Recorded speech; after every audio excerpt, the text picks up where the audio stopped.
Ana, doutora. Boa tarde. Olá, doutora, boa tarde, tudo bem? Boa tarde, doutor Pedro. Tudo bem? Desculpa a demora, um probleminha técnico que tivemos aqui com a nossa internet, mas resolvido. Não se preocupe, porque essas coisas não dependem da gente, né? O que não É depende da verdade. gente, a gente não tem que se desculpar. Obrigado pela disponibilidade, pela sua gentileza em participar com a gente, conosco aqui na nossa live, em nome do Comitê Médico de Enfrentamento à Covid-19 aqui no estado do Amapá. Queria apresentar aos nossos seguidores aí a doutora Marina Bucá. A doutora Marina Bucá é licenciada em Medicina pela Universidade Federal do Piauí, em residência médica em Medicina Interna em Zaragoza, na Espanha, mestrado e doutorado pela Universidade de Zaragoza, na Espanha. Médica internista no Hospital HM Puerto del Sul, em Madrid, e professora da Faculdade de Medicina da Universidade de São Pablo, CEL, em Madrid. Coordenadora do Núcleo de Iniciação Científica da Faculdade Floriano, FAESP, localizado no Piauí. Doutora, muito obrigado. E a gente vai aqui, na verdade, como aprendizes de Covid, trazer aos nossos conterrâneos aqui do Amapá e provavelmente a outras pessoas que estão nos seguindo em outros estados também da região norte, trazer essa grande oportunidade de poder compartilhar a sua experiência vivida em Madrid, onde tivemos, infelizmente, uma grande quantidade de pacientes graves. E queria lhe ouvir nessa parte inicial da nossa live sobre os desafios vencidos exatamente na fase inicial. Na fase inicial do enfrentamento dessa doença, dessa pandemia, quais os desafios que vocês conseguiram vencer na parte diagnóstica e terapêutica? Bem, primeiro, boa tarde a todos. Eu queria só pedir desculpas que eu tenho uma limitação de horários. Eu sei que esse não é um bom horário, mas eu continuo trabalhando no hospital, tenho a minha família, tenho a universidade, então realmente eu faço isso no meu horário livre. Aqui é uma diferença de 5 horas, então realmente eu não tenho como disponibilizar outro horário. Bem, a nossa experiência aqui, primeiro dizer que não existem especialistas em Covid, eu não conheço nenhum, acho que é impossível em menos de 6 meses de epidemia existir alguma especialista no mundo de Covid. Somos todos soldados, somos todos aprendizes. Alguns vivimos isso antes e daí a gente aprendeu algumas coisas, mas todos somos aprendizes em alguma fase desse aprendizado, né? E eu espero que a gente acabe o aprendizado já, que isso já acabe logo. Então, em Madrid, os primeiros casos que a gente teve foi na última semana de fevereiro desse ano. Tá um pouco de eco, né? Eu não sei se sou eu. Eu tiro? Eu vou tirar. Me ouvem melhor agora? Estou lhe ouvindo bem. Agora sim? Sim, bom. Bem, pois talvez assim melhor. Então, os nossos primeiros casos foram na última semana de fevereiro. No meu hospital, concretamente, foi no dia 2 de março, a primeira. Mas realmente o governo não deu tanta importância para esses primeiros casos. Pensava que ia ser uma coisa controlada. Não fez o isolamento nesse início. E realmente a nossa grande experiência com o tratamento vem dessa falta dessas indicações do governo. Então, a gente teve muitíssimos casos. Em Madrid já tivemos mais de 46 mil casos. E por isso a gente pegou muita experiência no Covid. Então, a princípio era uma doença nova, né? Uma doença nova para que a gente não foi formada. Na residência a gente se forma para tratar algumas doenças e essa é uma totalmente diferente das que a gente viu. Não tem comparação com influenza. Quando eu vejo as pessoas querendo colocar um tratamento pelo síndrome de estresse, pelo influenza e trazer esse conhecimento para o Covid, não tem nada a ver. Então, realmente é um vírus que é totalmente diferente. Nós não temos uma imunidade contra ele, nem nós individualmente, nem coletivamente. O ser humano nunca tinha entrado em contato com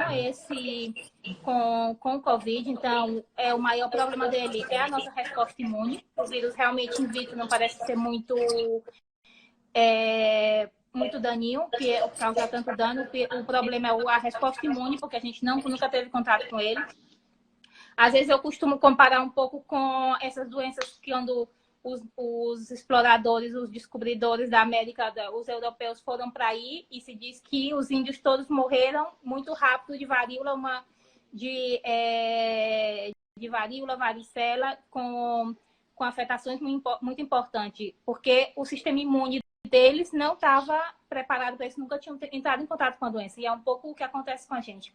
A forma dos chineses parece que não foi tão grave, porque eles tiveram contato com outros vírus do coronavírus, da família do coronavírus, então tem como uma imunidade, pode ter uma imunidade cruzada. E no nosso caso foi muito forte. Então, tudo isso eu digo porque aqui a gente não acreditava que ia ser uma coisa tão importante. A gente pensava que ia ser uma virose a mais, que em alguns pacientes, como todos os anos, os pacientes mais idosos que têm mais probabilidade de falecer, como por qualquer pneumonia ou por qualquer outro agente, mas que não ia ser uma virose a mais para as pessoas jovens. E não foi isso que aconteceu, a gente se surpreendeu muito. No início, a gente não tinha protocolos estabelecidos, obviamente, a gente foi testando protocolos. Cada 48 horas, o hospital mudava o protocolo, porque a gente ia vendo pela experiência, não só pela experiência do hospital que a gente trabalha, mas foi uma situação muito bonita, até das coisas ruins a gente tem uma aprendizagem, né? Foi uma coisa muito bonita, porque dos 50 hospitais de Madrid, todos os dias, às 12, os diretores médicos se reuniam desses 50 hospitais e trocavam experiência, dados, não só a experiência de eu acho que, mas dados do hospital, e a partir dessa experiência conjunta foram fazendo os protocolos, até o protocolo que a gente tem hoje, que é um pouco que a gente vai falar, né? Perfeito. Exatamente, doutora. O nosso comitê médico de enfrentamento à Covid no estado do Amapá, juntamente conosco pela Defesa Civil, vislumbrou exatamente esse desafio de termos que atuar nessa fase inicial da doença, né? Dentre tantos que são, né, no diagnóstico, na terapêutica, infelizmente até no sistema funerário, a gente vê vários colapsos, né? E nós nos voltamos para essa fase inicial e, paralelamente, até outros conselhos, outros comitês também no Brasil, como o do Piauí, que a senhora também conseguiu dar esse suporte, nós levamos uma proposta do uso de medicações para essa fase inicial, justamente por se tratar de um desastre biológico, né, configurado pela Defesa Civil, e também para municiar nossos gestores estaduais e municipais aqui no Amapá para adotarem uma medida emergencial em saúde pública, tentando aumentar a disponibilidade de tratamento, de terapêutica para a população antes que ocorram mais casos graves, tentando minimizar exatamente isso, né? O agravamento dos quadros, o colapso e, consequentemente, o número de óbitos. Vocês seguiram por essa linha no seu serviço, né? Também? Claro. Então, no início da epidemia, a orientação que, tanto na televisão que aparecia para os pacientes, para as pessoas, como nos serviços de urgências de todos os hospitais, era só vá para a urgência se tem dispneia. Então, justamente porque se tinha uma ideia equivocada, e eu acho que a gente tem que aprender dos erros dos outros também, a gente não precisa passar pelos mesmos problemas para poder aprender, né? Se tinha uma ideia equivocada de vamos ter muitos casos, então vai ter um colapso no sistema, a gente só vai poder atender os casos graves. E isso é um erro gravíssimo, porque quando o paciente chega com dispneia, ele já necessita um tubo.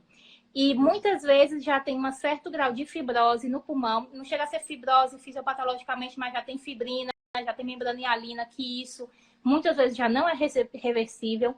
Esses pacientes no tubo, as pessoas pensam que entubar é a salvação. Esses pacientes no tubo, quando necessitam mais de 3 dias de tubo, esse pulmão já fica duro, já não tem uma capacidade de distensão. Eles se adaptam muito mal no respirador. Quanto mais dias, mais de 3 dias, eles já começam a se adaptar muito mal. Então, realmente, a mortalidade na UTI é muito alta. Dizem que isso também depende de cada UTI, de cada serviço. A gente sabe que é multifatorial isso, né? Depende de várias coisas, mas a mortalidade da UTI é entre 60% e 90%. Então, é muito alta. Então, quando a gente começou a perceber que não dava certo essa estratégia, os próprios hospitais foram mudando os protocolos. A gente não esperou que viesse uma ordem desde desde o governo, a gente mesmo foi mudando e até que a gente decidiu tratar com qualquer, na fase inicial, com qualquer sintoma. É verdade que a gente sabe que vai tratar pacientes que não vão passar para a fase inflamatória. Tem que se dizer isso, todas as pessoas com Covid não vão ter pneumonia, isso é verdade, mas no dia de hoje a medicina, no mundo inteiro, não existe nenhum parâmetro, nem físico, nem analítico, nem de imagem, que possa predizer que pacientes vão ter doença autolimitada e que pacientes vão ter essa resposta imune tão acelerada. Tem pessoas que dizem que depende de polimorfismos, de coisas genéticas, mas realmente a gente não sabe, não tem como medir. Então, como a gente não sabe quem vai progredir para a fase mais avançada e quem não, a atitude mais inteligente é tratar de maneira precoce, sendo que a gente tem fármacos que, mesmo não sabendo que vai ter uma eficácia 100%, a gente pelo menos sabe que não vai fazer mal. Quando a gente decide tratar um paciente, o que a gente tem que ver por um lado, a eficácia desse tratamento, por outro lado, o risco de tratar e o risco de não tratar. Nesse caso, em concreto, o risco de tratar é muitíssimo mais baixo, infinitamente mais baixo que o risco de não tratar. Então, realmente é a atitude mais inteligente e depois que a gente fez isso e também tratar a fase de inflamação precoce, mesmo nos pacientes que não têm dispneia, quando já tem inflamação, tratar com corticóide a altas doses, essas duas atitudes fizeram que a nossa instância média diminuísse na enfermaria de 14 dias para 3 dias e na UTI de 30 e poucos dias a 14 dias. E a mortalidade também baixou de 18% a menos de 2%. Então, realmente não existe nenhum estudo que diga, mas com esses dados, a gente perguntar para um paciente o que é que você prefere, com certeza ele vai preferir ser tratado, né? Sem e eu dúvida. acho, sobretudo, que o médico não é o dono da doença, nenhuma especialidade é dona da doença, não é do imunologista, nem do infectologista, nem do intensivista, nem do cardiologista. A doença é da sociedade, cada paciente Perfeito. tem que ter autonomia, tem que entender, o médico tem que entender que o paciente tem autonomia para decidir se quer ou não tratamento, mas tem que ser proposto para o paciente. Eu acho um egoísmo, para não dizer falta de ética, dizer eu não concordo, eu acho que não, porque isso, se é um achismo, dar o tratamento também é um achismo, não dá, né? Então, Verdade. de achismo por achismo, quem decida tem que ser o paciente. Então, tem um estudo que mostrou, é um estudo pequeno, todos os estudos do Covid são pequenos. Então, se diminui, no tratamento precoce, diminui a taxa de pacientes que vão passar para a fase inflamatória, onde o tratamento já é muito mais difícil e deve ser internado. Na fase infecciosa, esse tratamento precoce pode ser no domicílio, o que não vai colapsar, vai evitar o colapso do sistema. Diminui essa proporção dos que vão para a inflamação. E também diminui a quantidade de dias que ele tem os sintomas. Tem um estudo chinês que a média de dias sem o tratamento foi de 6 dias e meio e com o tratamento foi de 2 dias e meio. Então, só por isso já deveria ser uma possibilidade de levar em conta que esse tratamento deveria ser feito.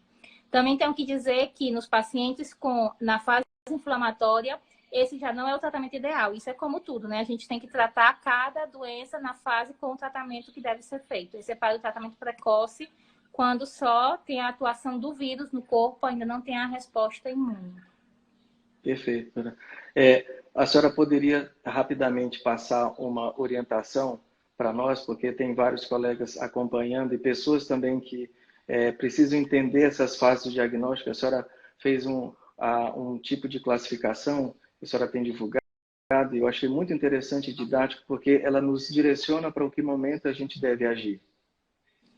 Bem, eu sei que cada cenário tem uma realidade, não é a mesma coisa um hospital de uma capital com um hospital do interior, então eu tento dar o máximo possível de ferramentas para que as pessoas consigam ver em que fase o paciente está. Então, é uma classificação de um autor que se chama CIDIC, que ele classifica em fase 1, é a fase somente infecciosa, que esse paciente vai ter os sintomas clássicos que a gente conhece do Covid, febre, garganta, sintomas respiratórios, sintomas digestivos, náusea, diarreia, cefaleia. Pode ter sintomas na pele, anosmia, hiposmia, tosse, todos esses. Se a gente fizer uma analítica, uma análise de sangue, pode ter já aumento de HDL, tem linfopenia, já é típico do Covid, a linfopenia, e está relacionada com a gravidade. Se tiver menos que 1.200, a gente já tem que ficar com a pulga atrás da orelha, porque esse paciente tem grandes probabilidades de ter a forma grave. Pode ter um pouco de neutrofilia, mas é menos frequente. Sim. A auscultação não deve ter nenhum crepitante. Se tiver qualquer crepitante, já é outra fase. A saturação nos jovens maior que 96 e nos idosos maior que 93. Um jovem que satura 93, ele tem hipóxia. Se você fizer uma gasometria arterial, ele tem hipóxia. Ele não tem por que saturar menos de 95. E na a imagem, tanto tomografia como raio-x, devem ser normais, por definição. Se tem alteração, esse paciente já está na fase inflamatória. Então, isso você vê que essa fase é até os 5, 7 dias. Perguntar bem para o paciente desde quando ele tem os sintomas, não necessariamente o sintoma que levou ele para o atendimento médico. Às vezes ele teve uma cefaleia na semana passada, mas não se importou e agora ele vai porque começou com diarreia. Então, não é do início da diarreia, é do início do primeiro sintoma que ele teve. Então, se é menos de 5 a 7 dias e a exploração física é normal, a gente pode estar relativamente seguro que esse paciente pode ir para casa. Se você puder fazer uma imagem e análise de sangue, melhor. E se não, com esses dados, é muito provável que ele esteja na fase precoce. A partir do 7º dia, o paciente entra na fase inflamatória. Alguns vão ter a doença autolimitada, a maioria. Mais da metade vão ter a doença autolimitada nos 5 dias. Mas se os sintomas não remitem aos 7 dias, é porque esse paciente entrou na fase inflamatória. Então, se você não tem, está aí no interior, não tem nada para fazer no paciente e ele chega dizendo, doutor, eu tô com febre, dor de cabeça, ou às vezes a febre passa. Na fase inflamatória já nem sequer tem febre. Eu tô com dor de cabeça, muita diarreia, dor de garganta, muita astenia, muita dor no corpo e tal, desde há 14 dias. Esse paciente não faça tratamento precoce porque ele está na fase inflamatória, certo? Se você tiver como monitorizar, fazer imagem ou analítica, pode fazer um diagnóstico mais acesso. Então, no 7º dia ele entra na fase 2A, que é isso, ele tem alteração radiológica já. A tomografia é mais precoce, mas também se pode ver já no raio-x. No raio-x se vê um infiltrado intersticial e na tomografia se vê um padrão de vidro fosco. Normalmente nessa fase tem 20%, 25%, menos de 50%. A analítica já se vê uma PCR maior que 100, o aumento da LDH, o aumento do dedímero, o aumento de todos os reagentes de fase aguda. Às vezes se vê alteração da coagulação, trombopenia. É menos frequente, mas pode ter desde a fase inicial. E nessa fase já não tá indicado o tratamento anterior, tratamento precoce, porque a gente não tira a medicação no Covid, isso é muito importante, a gente vai acrescentando. Perfeito. Mas também a gente tem que acrescentar já de obrigação o corticoide. Na fase 2B,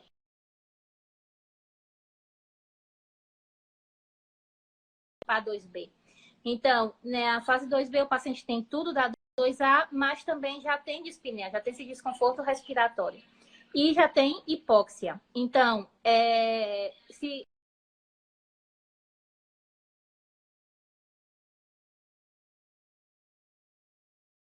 Professora, isso realmente nos deixou inquietos aqui, né? A gente usa uma frase no Brasil chamada enxugar gelo, né? A gente vai ficar literalmente esperando os pacientes agravarem em casa para enxugar gelo depois, ou seja, não vai vencer. E num estado como o nosso, que apesar de ter uma população pequena, a gente tem uma capacidade de leito instalada também muito pequena, reduzida, né? E eu digo o seguinte para os colegas aqui: no Brasil, no sistema público, a gente vive um colapso agudo dentro de um colapso crônico, né? É o que o Covid está trazendo para nós, infelizmente, e de maneira desafiadora.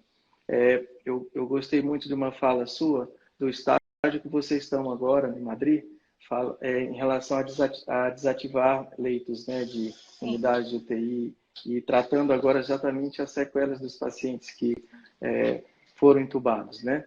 Eu vou passar a palavra aqui para o nosso amigo Dr. Marco Túlio, que ele é da Sociedade Brasileira de Reumatologia, é membro ativo do nosso comitê. A reumatologia foi fundamental aqui Com certeza. na virada aqui da cloroquina, da hidroxicloroquina nessa fase inicial. Então, vou passar a palavra para ele aqui só um minutinho, por favor. Com certeza.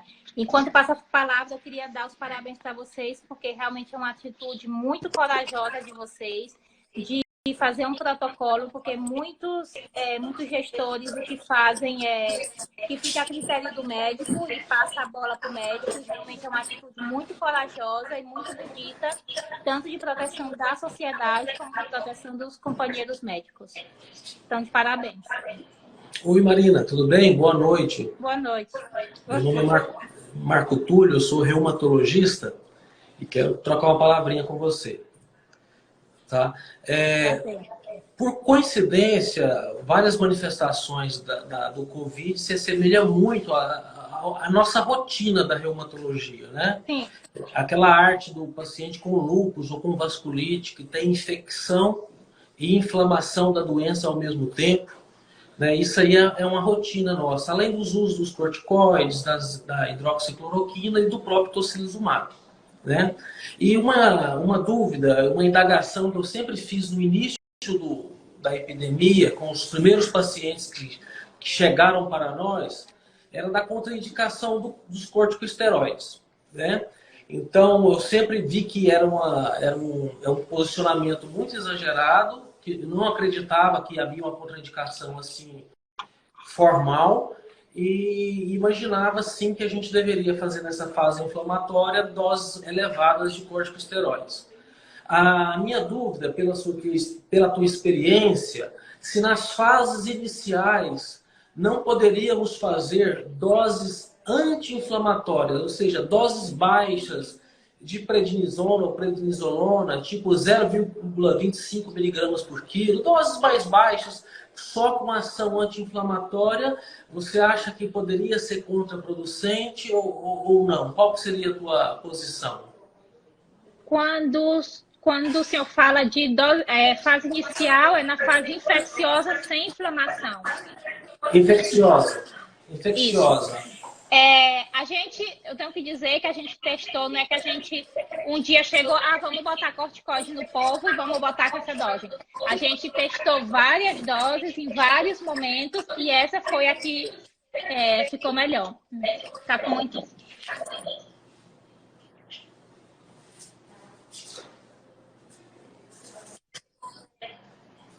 Infecciosa a gente nunca tentou colocar, porque realmente a gente acha que o que vai acontecer, e de alguns pacientes que tomaram por conta própria, o que acontece é que, primeiro, tem a possibilidade de que aumente a replicação viral nessa fase. Realmente a gente não sabe se o vírus é muito virulento, por dizer de alguma maneira, mas a gente tem medo só por isso. E o que a gente vê aqui, uma dose baixa na fase infecciosa, não impediu os pacientes de entrar na fase inflamatória, mas o que aconteceu foi que camuflou essa fase inflamatória. Eles tiveram dispneia muito depois, os sintomas realmente, principalmente de polimialgia, diarreia, alguns sintomas inflamatórios melhoraram, mas não foi capaz de frear a inflamação pulmonar e realmente chegaram muito passados. Então, o que a gente tem medo é isso. A gente tem medo de dar doses baixas aí, melhora a inflamação em alguns órgãos, mas não seja capaz de frear essa inflamação pulmonar e o paciente chega já muito passado com dispneia, por isso a gente não coloca. Tudo bem. Também disso das doses, eu queria dizer que a indicação do corticoide é como para apagar um incêndio. Tem um incêndio e a pessoa vai apagar o incêndio, tem que ser uma dose alta e curto prazo. Não é isso de 60 de prednisona 10 dias seguidos. Não é isso, é totalmente contraproducente, vai aumentar para o estágio 3, e se não passa para o estágio 3, por sorte, ou atuação divina, vai ter mais necrose vascular de fêmur, vai ter mais problemas pelo corticoide. E o que a gente tem que fazer é isso, é apagar o incêndio. Doses altas e curtas. Curto tempo. Perfeito. Outra questão, Marina, que você já falou em outras lives, né? era, na falta da metilprednisolona, fazermos doses equivalentes de dexametasona. Na falta mesmo, né? Eu sei que não é o ideal, mas vivemos uma realidade aqui no Brasil e principalmente no Amapá muito difícil, de carência de medicamentos. Então, se a gente calculasse uma dose equivalente, né? Eu sei que tem um perfil diferente de velocidade de ação, mas e também de potência glicocorticoide, mineral corticoide. Mas se vocês já testaram essa possibilidade? A gente não testou, eu coloquei no meu Instagram uma tabela de equivalência. De equivalência.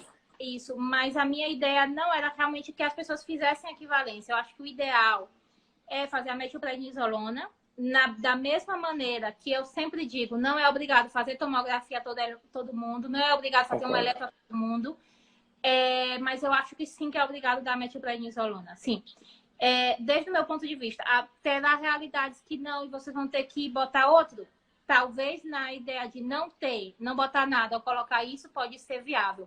Mas realmente eu não posso indicar porque o que eu acho realmente correto é a metilprednisolona. O que eu acho é que às vezes a gente faz na medicina café para todos, né? A gente compra não sei quantos mil aparelhos de eletro, não sei quantos mil tomografia. Tem pacientes aí no Piauí que conhecidos que me disseram, não, estou fazendo tomografia de controle. Fizeram 3 tomografias sem necessidade. Para ver se absorvia ou não absorvia, mas não fizeram nenhum pulso de corticóide. Isso agora não, hein? Eu estou dizendo no início da epidemia.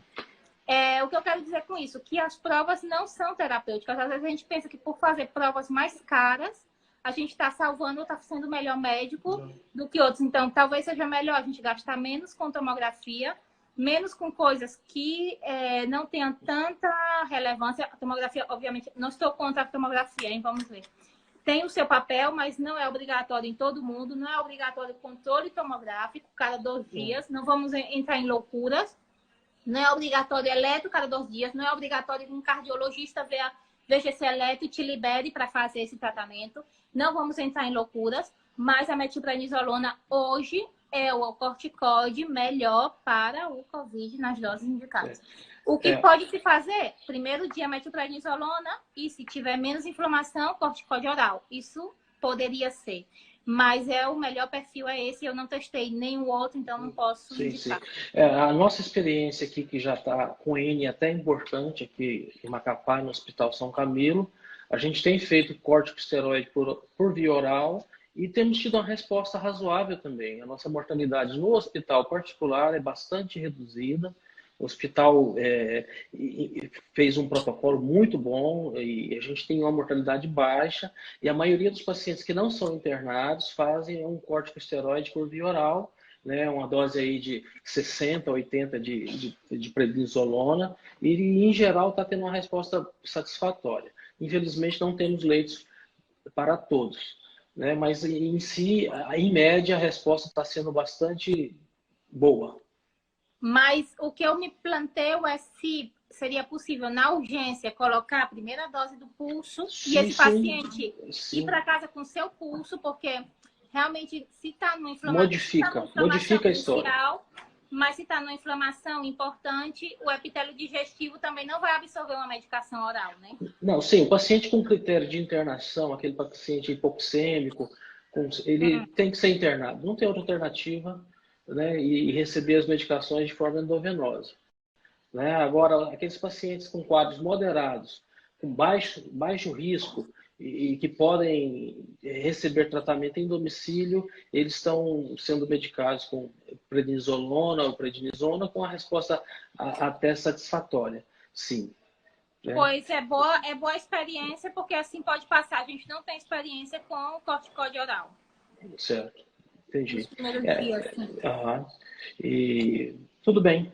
Eu vou passar aqui para a doutora Ana Chucre, ela é cardiologista pediátrica e quer te dar uma palavrinha também, tá? Uma boa noite, um abraço. Boa noite. Obrigada aí pelos conhecimentos também.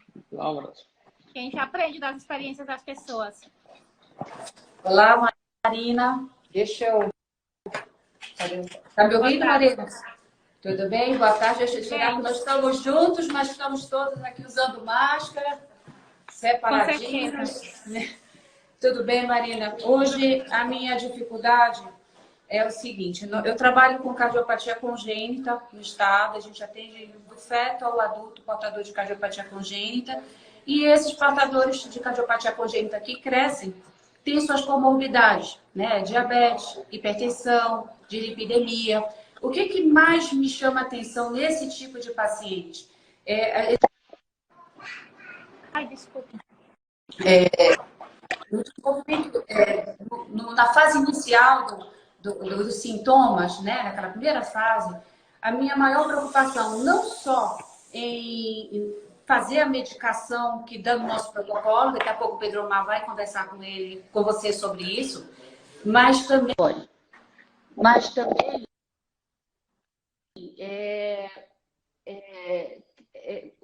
deixa eu só consertar aqui, que tá ruim aqui meu som. Então, minha preocupação com esses pacientes, principalmente os portadores de cardiopatia congênita cianogênica, que são hemoconcentrados, né? Os pacientes diabéticos, hipertensos, dislipidêmicos, que têm um risco pela própria trombogenicidade da doença, né? O risco de formação lá naquela fisiopatologia, eu não quero que chegue nessa fase. Mas nós temos um problema aqui na Amazônia, que é a distância, as longas distâncias. Às vezes eu não tenho como ficar monitorando esse paciente. Nós iniciamos o tratamento precoce, como você bem colocou, a gente está tentando o que nós temos na mão. O tratamento é a medicina baseada no que temos para hoje, aqui, né? Então, o que nós pensamos? Em iniciar o nosso protocolo, o Pedro Omar vai falar daqui a pouco com você, e eu estou associando, em alguns casos específicos, o AS em doses baixas, antiagregante plaquetário, entendeu? Visando justamente a prevenção de formação pela essa trombogenicidade do vírus. O que você acha? Uma informação de quem viveu aí 50 mil, quase 50 mil casos, é muito importante para a gente aqui no norte do Brasil, no Amapá. Aqui a gente coloca heparina a todos, desde a fase precoce. O paciente vem para a urgência, se é a fase 1, ele vai para casa com seu saquinho já, com a hidroxi, a azitro, se está indicado ou não, alguns a gente não coloca azitro, e o Clexane, que é o que a gente usa aqui, ou a bemiparina, que é o Ibore. Então, ele já vai com seu saquinho para casa, justamente porque a gente sabe que tem, na fase infecciosa não tem tanto risco, mas para aquele paciente que vai entrar na fase inflamatória, que como volto a dizer, não tem como a gente saber qual vai ser e qual não, vai ser importante ele começar a heparina desde esse momento. Então, nossa experiência com antiagregante, a gente não colocou no nosso protocolo antiagregação nem anticoagulação oral, porque o que a gente viu é que os pacientes, tenho que dizer que nos primeiros 20 dias de epidemia, a gente não colocava profilaxi para todo mundo, hein? Isso é verdade, porque a gente pensava que ia ser uma doença como outra qualquer, que um paciente normal não tinha um maior fator de risco trombótico, que usava só nos internados, mas o que a gente começou a ver, e naqueles que já vinham com aspirina ou clopidogrel pela sua patologia, cardiopatas, que tiveram AVC, a patologia que fosse, incluso com xarelto pela sua FA ou pelo que fosse, esses pacientes, mesmo utilizando essa medicação, faziam trombos durante o ingresso. Então, é uma patologia muito trombótica. E a partir desse momento, o que a gente fez? Não confio nos antiagregantes orais, porque eu não sei muito bem por quê, não posso dizer por quê, porque não sabemos, mas o que eu sei... Estamos aprendendo, né, Marina? Estamos aprendendo, mas o que eu sei é que não está prevenindo os trombos nesses pacientes. Se não tivesse, teria mais trombos, não sei, mas o que acontece é que não previne. E, então, incluso em pacientes, a gente teve pacientes com anticoagulação oral e dupla antiagregação por estentes, e ainda esses tiveram trombos. Os que os radiologistas eles falam para a gente aprende muito deles, é que não são trombos convexos, lisinhos, são trombos assim muito caóticos, que vêm da inflamação, eles notam como que o trombo viesse de fora para dentro, no endotélio vascular. Então, a primeira coisa importante na prevenção dos trombos é a prevenção da inflamação, isso eu sempre digo. E como não são trombos perfeitos, digamos, com a fisiopatologia que a gente conhece, e pela experiência de não, da antiagregação não evitar, a gente indica a heparina mesmo. Eu sei que é muito mais difícil a heparina aí, é mais cara, Sim. mas eu não teria, a gente preferiu por isso, porque a gente acha que a antiagregação oral não vai prevenir. No protocolo de Teresina, do Piauí, o que fizeram os companheiros daí foi colocar a opção Clexane ou Liquemine, porque parece ser que o Liquemine é mais fácil para ser usado. Lembrar que na fase precoce, a heparina é preventiva, é profiláxio para a segunda fase, mas a hidroxi e azito já são obrigatórios dessa fase. Então, por favor, se não tem o Clexane para dar para os seus pacientes, não deixem de prescrever as outras coisas, mas nesses pacientes concretos, sim que seria muito importante. E outros com fatores protrombóticos, gestantes, puérperas, com antecedentes de AVC, antecedentes de infarto, antecedentes de isquemia arterial, todos esses seria importante, realmente mais importante ainda fazer. Perfeito, Marina, você já me ajudou bastante. Tem mais uma pergunta muito, muito importante para a gente. A associação da azitromicina com a hidroxicloroquina e o QT, né? Que todo mundo fica ansioso porque tem essa variação. Quando o QT está acima de 450, quando o QT está acima de 500, abaixo de 400, quando é que a gente tem uma margem de segurança? Se você pode fazer um rapidinho, porque justamente a gente também está estimulando o uso da hidroxicloroquina no início, né? Na fase inicial, para a gente tentar evitar a replicação viral. Bem, do QT, se a gente vai para a bula de qualquer medicação, a gente sabe que vai aparecer 50 mil efeitos secundários, mas nem todos são clinicamente relevantes, nem frequentes, né? Então, o que se viu pelos chineses é que eles incluso usavam a cloroquina, eles aí usavam mais cloroquina que hidroxi, em alguns hospitais chegou uma fase que eles usavam mais cloroquina que hidroxi, mas enfim, alguns estudos são com umas e outros com outras. Então, eles usaram no começo até com maior de 500, QT corrigido maior de 500, mas realmente viu que maior que 500 realmente não se deve fazer, nem que seja 499, 501 não façam, porque realmente a gente já fica descontrolado, mas em um QT corrigido, sempre corrigido pela frequência, menor que 450, ou seja, entre 400 e 450, a gente pode ficar tranquilo de poner... Não, menor que 400 já fica tranquilo totalmente. Entre 400 e 450, eu também diria que pode se estar tranquilo. Tem um estudo que eu peguei aqui, é só com 22 pacientes, que esses estudos são muito pequenos, mas o que eles viram é que eram pacientes todos internados e eles iam fazendo o eletro cada dia. Então, o que eles viram é que só 30% dos pacientes tinha um aumento do QT maior que 30 milissegundos. E em nenhum caso aumentou em menos de 2 dias. O aumento foi de 3,6, mais ou menos 1,6 dias. Ou seja, até o 7º dia e não menos de 2 dias. Então, o que eu quero dizer com isso? Que até 450 a gente podia ficar tranquilos, porque pode aumentar, mas não vai chegar no nível de 500, que seria já o complicado. Certo. E entre 450 e 500, nesse caso eu diria que maior vigilância, ou bem, não precisa ser internado. Se for um paciente que já vai internar, obviamente a gente vai fazer eletro cada 48 horas, mas naquele que não vai internar, o que a gente pode fazer é não associar a azitro. Esse estudo foi feito com a hidroxi e a azitro, e a gente vê que é uma combinação que aumenta o QT. A hidroxi sozinha não aumenta tanto. E lembrar que a azitro é a medicação que a gente tem menos evidência. Não existe nenhum estudo com azitro sozinha com o Covid. Todos os estudos são azitro com hidroxi. Então, 450 a 500, tiramos o azitro e deixamos a hidroxi. Realmente, a maior coisa são os pacientes que já têm um risco arritmogênico, né? Já tem bloqueio, já tem uma fração de ejeção diminuída, mas a gente já usou aqui em bloqueios bifasciculares, em fração de ejeção de 30%, sem nenhum problema, porque realmente o que eu queria que passasse é que esses pacientes têm fatores de risco para arritmia, mas um paciente com uma fração de ejeção de 20%, vocês acham que tolera uma tormenta citoquímica? Esse paciente vai tolerar isso? Com certeza não. Então, o que eu acho que a gente tem que ver nesses casos é ver o risco-benefício, tem um risco de, não sei, 1% de arritmia, não sei exatamente, mas o risco de falecer por uma pneumonia num processo inflamatório como esse é muito maior. Então, a gente tem que explicar para o paciente e tem que ver o que a gente vai preferir fazer.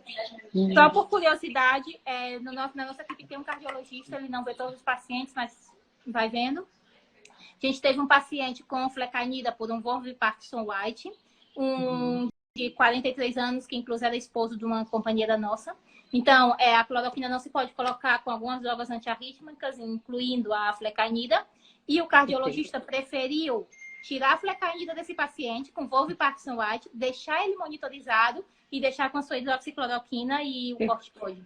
Para que vocês vejam, quem já viu esse tsunami do Covid, o medo que a gente tem. Com certeza. E só para finalizar aqui rapidamente, que o Pedro quer falar, né? A gente vai falar um pouco do nosso protocolo, mas Sim. A profilaxia para os profissionais de saúde, eu acho que isso é extremamente importante, né? Sim, a gente não fez aqui, eu sempre digo, porque a gente já chegou muito tarde. No início a gente estava atordoado, não sabia nem o que fazer, nem com os pacientes, quanto mais para a gente. Com certeza. A gente não sabia como era muito o contágio do Covid. A gente hoje sabe que o Covid é muito contagioso. Incluso tem estudos de partículas de aerosóis. O aerosol fica mais tempo no ar do que a gente pensava. E eu não sei muito bem como ele se prega, que fizeram estudos até em estar médico e cheio de aerosol no estar médico, que ninguém entra com EPI aí, não tem nenhum paciente aí. Então, vai ser quase impossível não se contaminar. Eu me contaminei, eu usei o protocolo de tratamento precoce, minha desoxi, minha azito, e não esperei a PCR. E tanto que minha PCR veio negativa e eu continuei meu tratamento, porque eu confio mais nos sintomas que na PCR. E vai ser quase impossível não se contaminar. Não existe evidência da profilaxis. Tem países como a Índia que já fazem para os seus profissionais. E as coisas que eu vejo escritas, não tem evidência, não tem nenhum risco à droga. Seria bom utilizar, incluindo em longa escala para todas as pessoas, só que a gente não pode indicar isso porque não teria para os pacientes doentes. Essa é a verdade. Só que é uma verdade dita com boca pequena, que ninguém vai dizer isso por aí, mas a verdade é essa. Então, realmente, no momento atual, eu acho que eu utilizaria. Eu acho que é uma coisa que tem que se propor para os profissionais e cada um faça. Tem o nosso protocolo do Piauí, tá? No www.bestmed.com.br, e eu acho que é uma proposta interessante. Muito bom, Marina. Perfeito. E aí depois a gente pede para o pessoal entrar lá no BestMed, lá do protocolo do Piauí, que lá está explicando direitinho como é que faz o esquema que você propôs, tá? Vou passar para o Pedro Omar agora rapidinho, que a gente já está quase com o tempo encerrando, tá bom? A gente vê. Tá, eu que falo muito. Beijo. Beijo.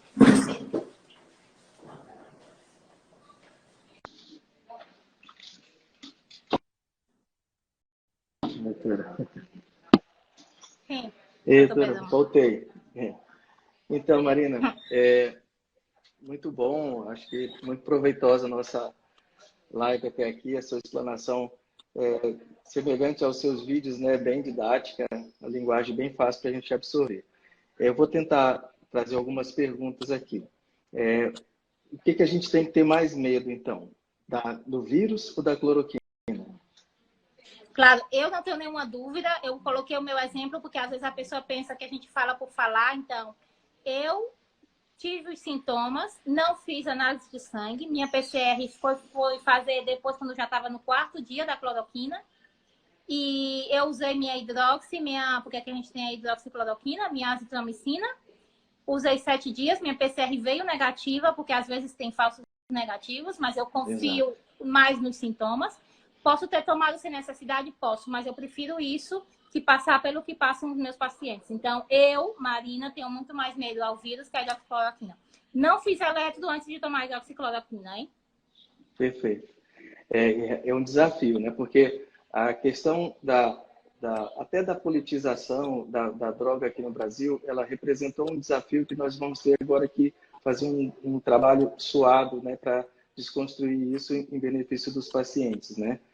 Outra coisa, doutora, eu queria saber da sua experiência, porque nosso protocolo a gente utilizou como uma segunda alternativa a utilização de outros antivirais. Seguindo essa mesma linha de raciocínio, inclusive um trabalho muito bem feito, delineado aqui pelo Dr. Patrício, um enfermeiro que tem doutorado em doenças transmissíveis, que agregou, né, a nosso comitê médico. Ele fez um levantamento muito interessante da ação da nitazoxanida e da ivermectina, como ação antiviral in vitro mesmo, né? E nós acabamos validando pelo nosso protocolo e pelo nosso comitê, onde tem colegas infectologistas também, e elas validaram, por exemplo, a nitazoxanida por ter ação antiviral comprovada contra outros vírus, como, por exemplo, rinovírus, rotavírus. Então, a gente adotou esse protocolo, essa opção, principalmente naqueles casos em que a gente não há possibilidade de utilização da hidroxicloroquina ou da cloroquina, né? O que a senhora tem alguma opinião a respeito disso? Aqui a gente não tem nenhuma experiência, porque quando começaram os estudos com ambas drogas, a gente já tinha mais costume com a hidroxicloroquina e a gente estava entrando na fase de vamos nos preocupar mais com os pacientes graves, então a gente realmente não tem nenhuma experiência com isso. Eu acho válido ter um plano B sempre, mas o plano B, quando o plano A não der certo, não tiver possibilidade de ter um plano B para esses casos, eu acho válido, nesse sentido. Exatamente, foi nesse sentido que a gente raciocinou e lançou mão também. Aqui, vendo exatamente, acho que essa linha da beneficência, da não maleficência, né, dos nossos compromissos como médicos de oferecer medicações que já são amplamente utilizadas no nosso cenário, né, principalmente aqui na Amazônia. Muitos pacientes já tomam cloroquina há décadas para tratamento de malária. Nós temos uma população que também tem uma grande carga de endoparasitoses, então nós avançamos com esse protocolo pensando nesses benefícios também, né? E eu queria, então, assim, enfatizar pela sua fala que, no nosso caso, é importante a gente trazer isso à luz para os colegas e principalmente para os pacientes também, que a clínica é importante, né? A clínica é soberana, isso é um dogma da medicina, né? Então, é muito bom trocar essa experiência com a senhora, porque a senhora está num país que tem todos os recursos disponíveis à mão e mesmo assim está enfatizando essa parte clínica, né? Com certeza. A clínica ainda é soberana, a exploração física, perguntar ao paciente as coisas, se a gente tiver mais recursos, obviamente, utilizar, mas na ausência desses recursos e se tem uma clínica muito compatível no momento de epidemia, perguntar ao paciente se ele deseja o tratamento, o paciente tem que ter autonomia de decidir. Eu nunca vi nenhum que dissesse que não quisesse. E propor ao paciente e ele, para que ele decida. Propor de maneira sincera, né? Não propor dizendo, isso não tem estudo, eu não sei se vai lhe matar ou não. Assim não, porque ninguém vai querer, né? Tem que propor de maneira sincera. Eu continuo dizendo que não somos os donos da doença, nenhum especialista. E isso, clínica compatível, coloquem. Eu digo, eu não fiz análise de sangue e minha PCR foi negativa, mas a minha clínica é de Covid, eu tomei. E se não era, também não é uma coisa que quero repassar aqui. Se não era, se não é Covid, não vai ter um efeito secundário importante. Exato. Essa desmistificação dos efeitos das medicações, né, doutora? E oferecer uma opção para um tratamento feito numa fase em que há exatamente um vazio, um vácuo, né? Os pacientes ficando em casa, aguardando o tempo passar, sem saber literalmente o que ia acontecer com cada um deles, né? A gente está bem alinhado nesse aspecto também. E mais ainda que a gente sabe que não vai ter UTI para todo mundo, né? Então, realmente, eu acho que é ético fazer o que a gente pode. A gente não sabe se é 100% correto. Pode ser que daqui a um mês digam que não. Quem tiver uma alternativa melhor sempre pode dizer. Mas no dia de hoje, eu acho que o mais ético é a gente fazer o melhor para o nosso paciente, é colocar o tratamento que a gente tem disponível. Perfeito. Doutora, então, nosso tempo está aí já próximo do final e eu queria fazer uma síntese, né? Para a gente, algumas pessoas chegaram na metade da nossa live, mas sintetizando diagnóstico e conduta em cada fase, principalmente voltado para esse nosso foco, que é o tratamento na fase inicial. ela poderia fazer essa síntese para nós, por favor. Isso, na fase inicial, que é a fase infecciosa, são os primeiros 5 a 7 dias, o paciente ele não só vai ter sintomas, diarreia, tosse, febre, cefaleia, tem que ter uma exploração física normal, nada de crepitante, nada de dessaturação. Esse paciente deveria ser tratado com protocolo, exatamente o protocolo precoce, aí no Amapá feito brilhantemente por essa equipe, com a cloroquina e a azitromicina. No caso de poderem, heparina bem, se não puderem, essas duas drogas. A fase 1, a fase 2A, aquele paciente quando já passou do quinto, sétimo dia e a doença não foi autolimitada, ele já passa para a fase 2A. Ele ainda não vai ter sensação de dispneia, porque essa é uma doença muito, muito silenciosa, e esse é o grande perigo dela. Um edema agudo de pulmão tem a mesma mortalidade dessa fase, mas o paciente tem a sensação de dispneia, e por isso a gente não deixa passar, mas o COVID ele não dá essa sensação, e por isso a gente se relaxa um pouco, não deve se relaxar, é a janela de oportunidade do paciente. Vai utilizar o tratamento anterior mais o corticoide. O companheiro aí tem uma boa experiência com corticoide oral. Aprendi uma coisa hoje que pode ser válida. Aqui a gente usa endovenoso. E na fase 2B, aquele paciente que já tem dispneia, a gente tem que cuidar muito dele. Metilprednisolona, internar, mais a hidroxiazitro. E já é um paciente que ele é grave, a gente tem que ter todo o cuidado, porque já tem grande probabilidade dele evoluir para a fibrose. E o paciente da fase 3 é aquele que pode já ter asséptico, com estresse, com coagulação intravascular disseminada. E já é de UTI. Perfeito. Excelente, doutora. Essa síntese, a gente queria passar aqui mais 2 horas conversando com a senhora, aprendendo mais e mais, mas vamos falar para o pessoal que está acompanhando a gente na live que todas essas informações e outras mais que a senhora já divulgou anteriormente estão disponíveis no seu canal, né? Está no YouTube, está também aqui no seu Insta. E queria, em nome da nossa equipe aqui do Comitê Médico, agradecer a sua disponibilidade e gentileza de atender nosso pedido.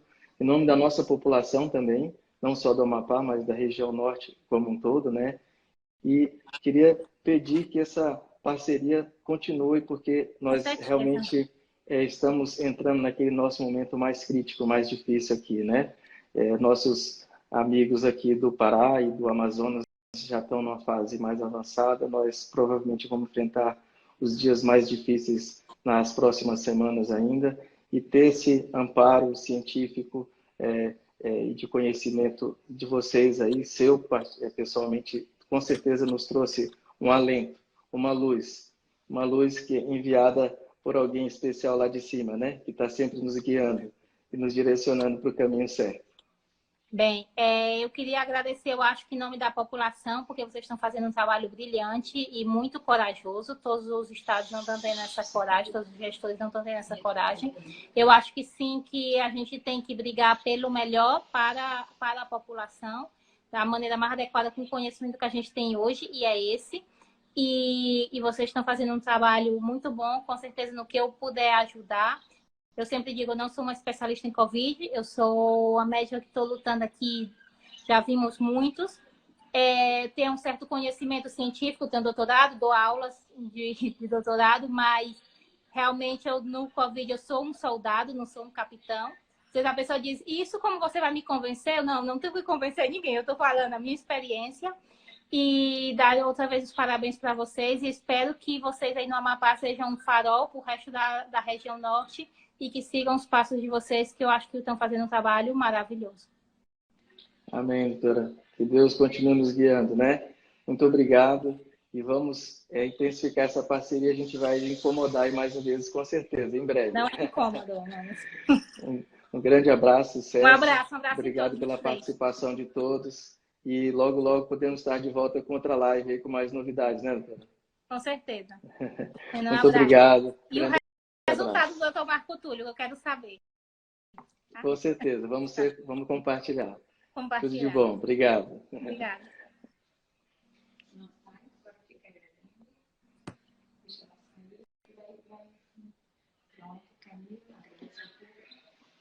Bom, gente, queria agradecer mais uma vez aqui a todos, né, a todos que nos guiaram até aqui, né, a Deus em primeiro lugar, porque sabe que a nossa luta é em busca da melhora da população, de trazer para o nosso estado a possibilidade de uma terapia que possa realmente trazer o bem para as pessoas, auxiliar nesse enfrentamento de maneira objetiva, dando opção de cura, dando opção de tratamento, dando opção de melhora do quadro.